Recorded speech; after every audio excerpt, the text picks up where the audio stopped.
Hi, this is Damp Sponge, and you might notice this video is a little weird.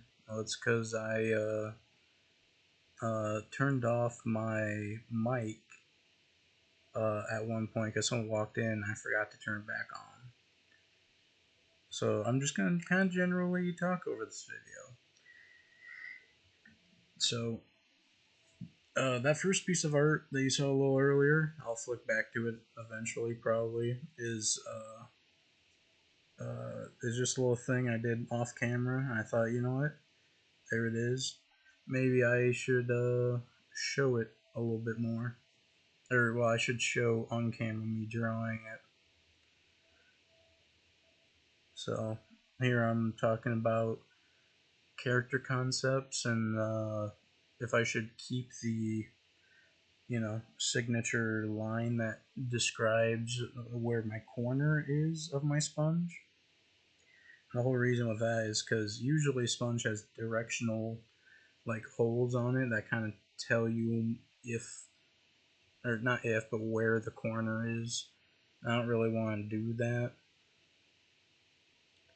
So here I'm kind of showing off where you can, or where I was getting into a little bit of animation like stuff where I'm gonna have to start animating faces and stuff for the rigging like thing I want to do.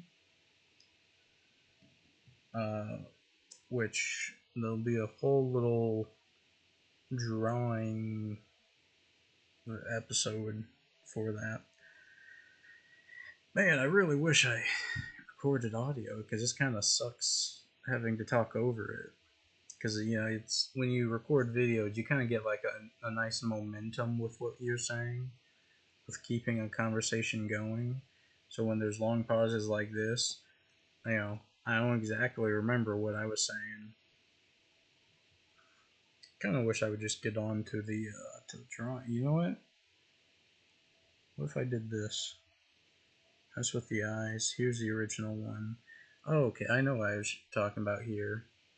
I was talking about how there was a scene in the other one, or not in the previous video, where I made the guy like the sponge like move side to side, and I was talking about like how like I would kind of like to have some preset like animations for my guy. And then I kind of got into well, that's kind of what rigging is about. Yeah, here it is.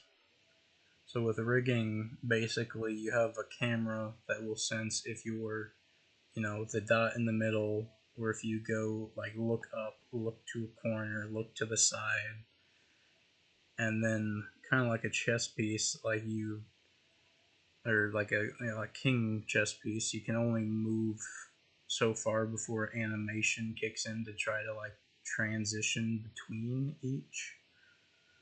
Let's see, what am I drawing here? I'm drawing a face. Let's see, what was this for? Oh yeah, this face was to show the different parts of like rigging a face, where you need like the forehead, the sides of the face, the eyes, the cheeks, the mouth, and everything needs to be like told, when a certain input is put in, that to move each section by so much, and then going over the difference between that and kind of what I want, where I kind of want pre-made animations to go to each direction, and like in between each of these blue lines would be like a transition animation. So if I want to go from looking up to looking up through a corner, there's a quick transition to that. But if I want to go from looking up to looking down, basically it's a looking up face transition, looking straight forward face transition, looking down face. So, man, this video is like almost an hour long. I'm probably gonna somewhat speed run it a little bit. Let's see, where do I get the? Yeah, here it goes. Here I draw a red dot to try to show, looking between each face. I probably spent a little bit too much time explaining this because I think I explained it 3 or 4 times in a row. not to like, not because I think anyone's like dumb or anything, but more just because like while I talk about this type of stuff, I'm also like in my brain trying to think about where everything's gonna be, because that's where like the face moves. But as you'll see here in a second, I draw some little purple faces, and when I do this, I'm talking about how like yes, I need face movement, but I also need different expressions for when stuff happens. Here's my attempt at a dark purple sad face versus a light purple like happy face. So yeah. So not only do the faces need to move, but they also need to swap between emotions. So and for that transition between those, I'll probably do like character blinking is what I think I want to do for it. Let's see, talk about that. Let's see what I do this for. Oh yeah, instead of like rigging is nice and all, but it goes through a very specific like program through an iPhone, and if you either don't have that or think that that's too rigid of like a program scheme, you know there's no other way to really do it. But I was thinking instead of having a program that like specifically detects like a head and the face, to do either with like makeup or stickers, like white dots, kind of like a morph suit. Have them detect those, and in those quadrants, like detects like certain shapes or movements. So, and I can play around with this a little bit because I have a robotics kit that has cameras and light sensitivity devices and color sensors and all that fun stuff. So I can kind of play around with using those, which gets around the whole using, you know, the like Apple program for it, which everyone complains about. But as many people complain about it, no one looks for an alternative solution, which is quite strange. Because I mean, even though a lot of VTubers are like just entertainers, they're also there's some like coders. Like I know people know like Beetle for his coding, but I feel like at that point, like someone's got to think like I, at least for myself, have to have a better way to do this. And I feel like at some point they might share it with another person. Let's see, do that. Come over here. I talk about my character's face. It's I like it being green because it keeps within like a yellow green color scheme, but it could be blue and be more seen as like water forms on the face, you know? So if I did that, I would do a different eye shape. I'm kind of liking, the more that I look at them, these like tall eyes versus circular eyes that my guy has.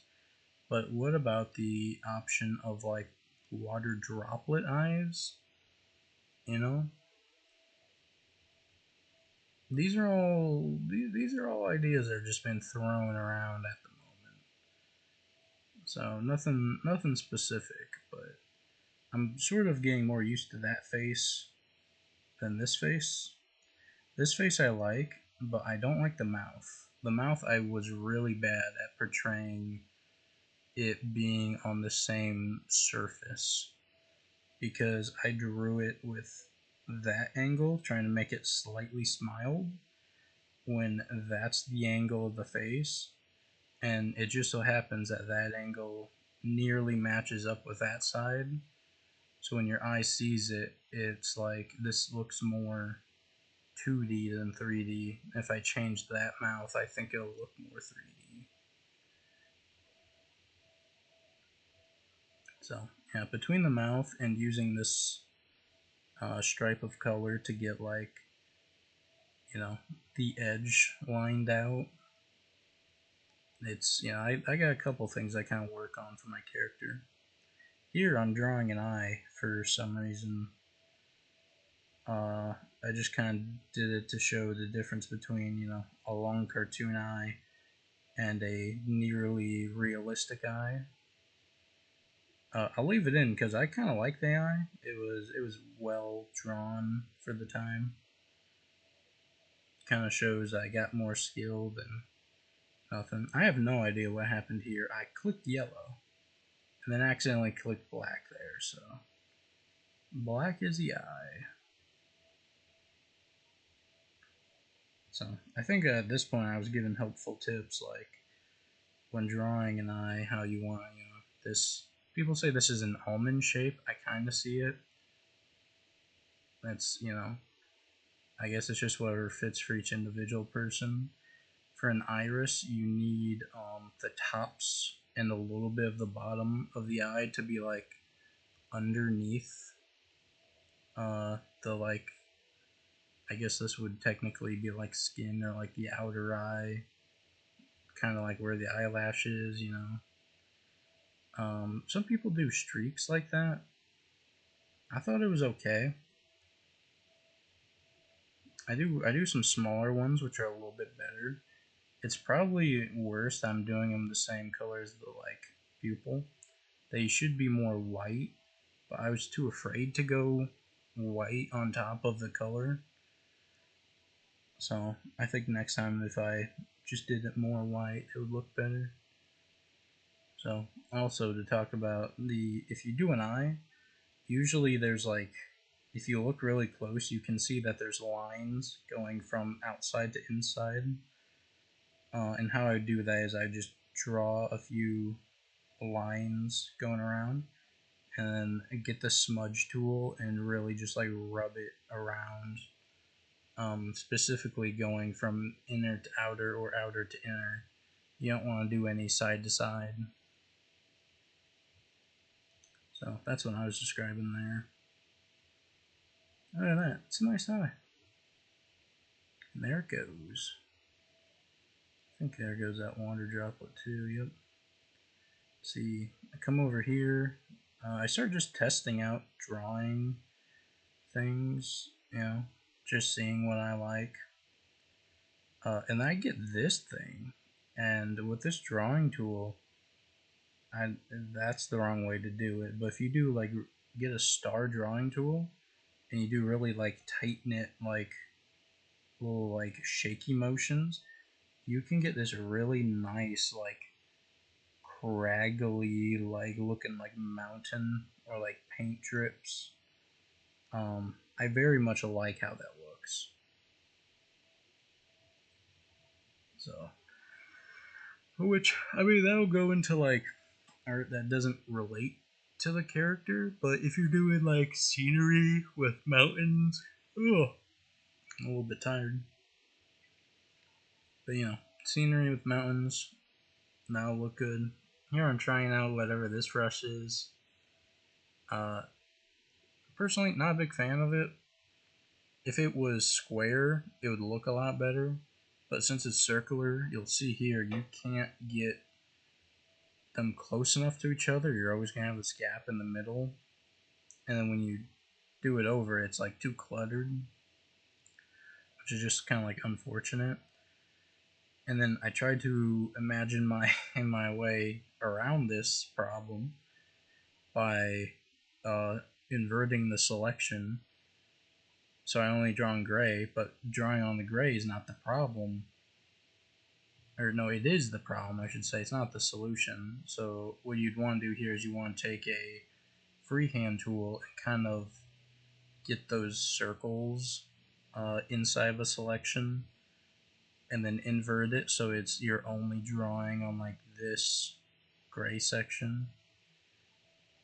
Here I do some of that little paint splattery things, I'm okay with this brush, but it's not a brush I'd use often.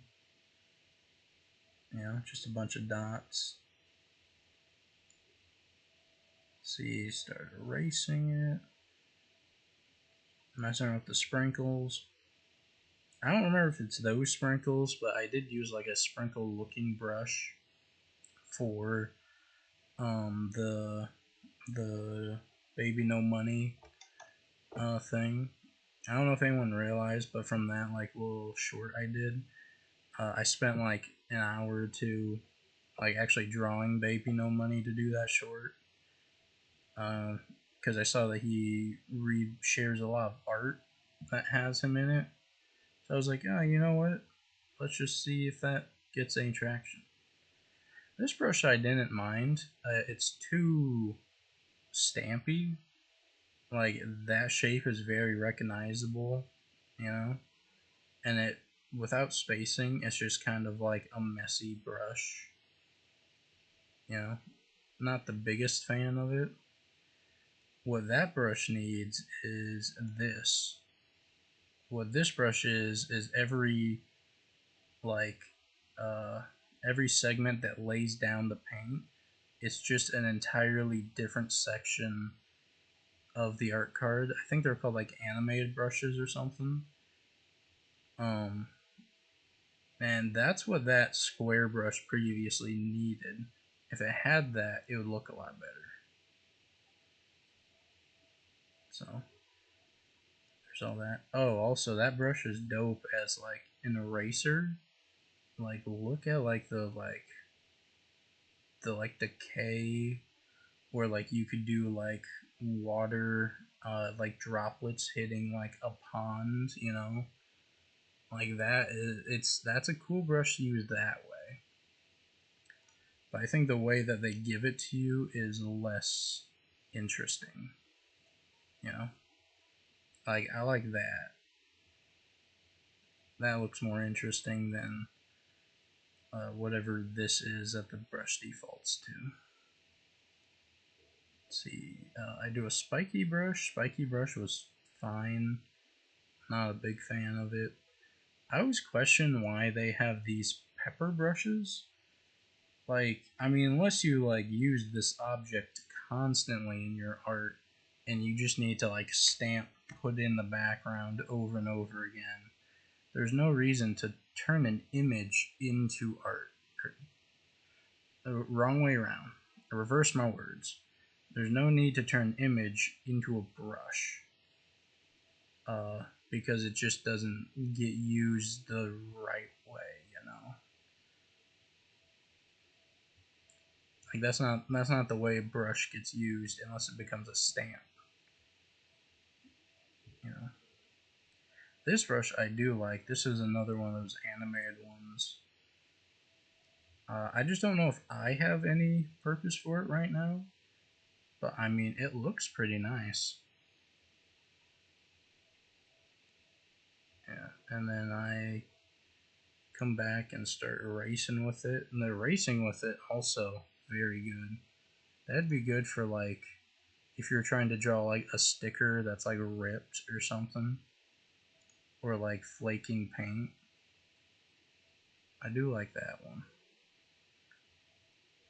Oh, and then here my computer is really slow right there. I don't know what is up with it. It's honestly doing a lot better now. I mean, it's probably that I have, you know, 1,000 pixels by about 2,000 pixels, you know, 3 times in artwork. I also have like a 300 ppi. So there's a lot of stuff going on that the computer needs to remember with this program. Let's see, I look back at this guy, I'd probably talk about his face or something. Um, at one point, I did talk about looking at or auditioning for a company, which I felt like a little bit betrayed because, like, when I originally auditioned for the company, they never said that you needed like a following to become a part of it, and all other members just make it seem like they just happened to apply and got accepted and everything went, you know, merrily. But then after a few times of applying, and they give you like a 3 to 6 month time period in between each one, um, they like started changing the rules, and now if you go onto it, it does now say that you need X amount of followers and you need like character concepts and stuff like that, which it never said before. So I just feel like that's a little misleading. Also, those audition videos, I don't know about anyone else, but mine, like the first few of mine, never got like even looked at, and I obeyed the like don't apply between like too often, if that makes sense. Like, wait 3 to 6 months before applying again. Um, and that was unfortunate. And then like the last two, like the last day or like the day before that timer went up, they watched 1 second and 3 second of those videos, like as if they were like, "Yep, I opened it," not gonna see what it's about or anything. Yeah, I'm sure I'm not like the highest quality or anything, but it's just like it sucks that they do that.